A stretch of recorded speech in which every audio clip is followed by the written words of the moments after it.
यीशु मसीह का प्यारा वचन, पाँव को दीपक को राह को रोशन, ये है मसीह का प्यारा वचन, ये है वचन।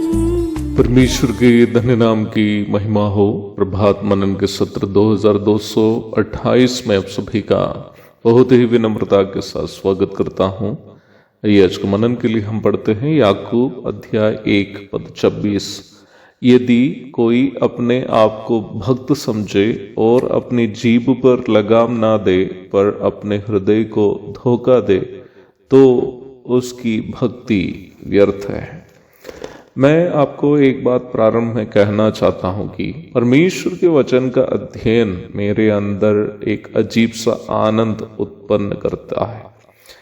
कई एक बार वचन का मनन करते समय मैं एक छोटा सा बच्चा के समान ताज्जुब होकर वचन के सामने बैठ जाता हूं।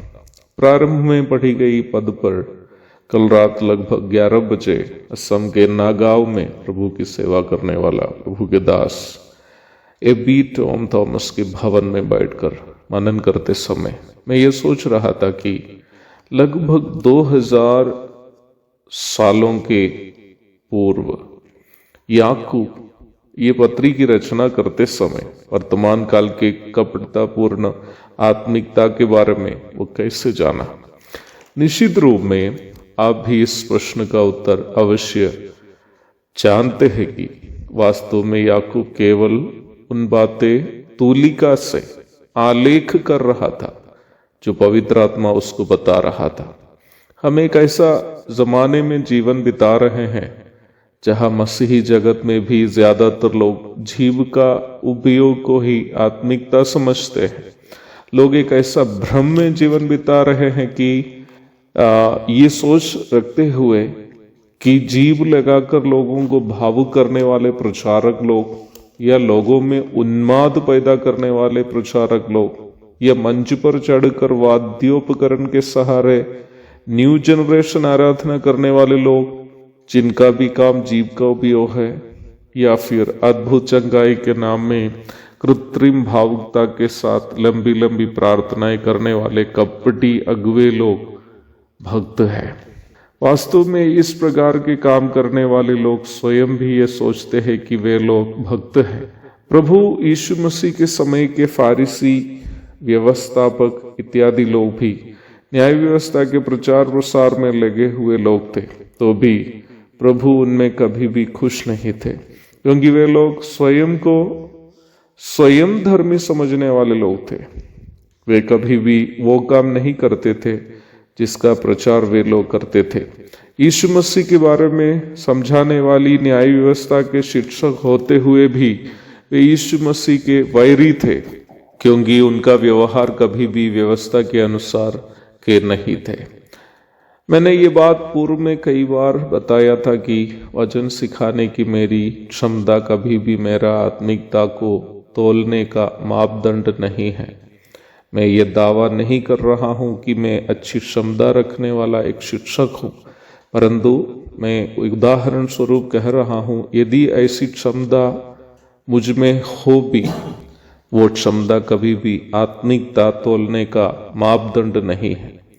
प्रारंभ में पढ़ी गई पद में लेखक एक भक्त इंसान को पहचानने का एक संकेत बता रहा है।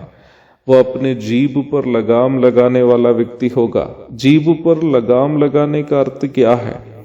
क्या यह है कि वह कभी भी बात नहीं करने वाले, नहीं तो हंसी मजाक नहीं करने वाले होना चाहिए? कभी नहीं। भजन 34 की 13 में हम इस प्रकार पढ़ते हैं, अपनी जीभ को बुराई से रोक रख और अपने मुंह की चौकसी कर कि उससे छल की बात ना निकले। भक्त इंसान की एक पहचान यह है कि वह अपनी जीभ को कभी भी बुराई करने या छल की बात के लिए उपयोग नहीं करेंगे। प्यारो, आप भी ये अवश्य जानते होंगे कि हम एक ऐसा जमाने में जीवन बिता रहे हैं जहां लोग सच बोलने वाले को भोले भाले और कपटता के साथ चतुराई से बात करने वाले को समझदार समझते हैं।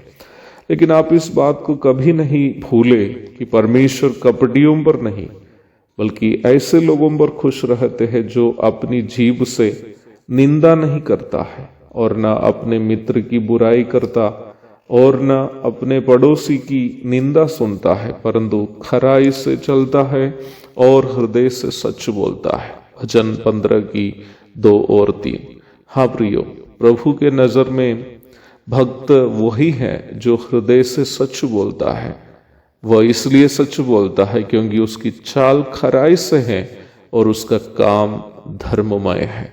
एक और शुभ दिन की धन्य कामनाओं के साथ आज का मनन में यह समाप्त करता हूँ। प्रभु आप सबको आशीष दे। आमीन।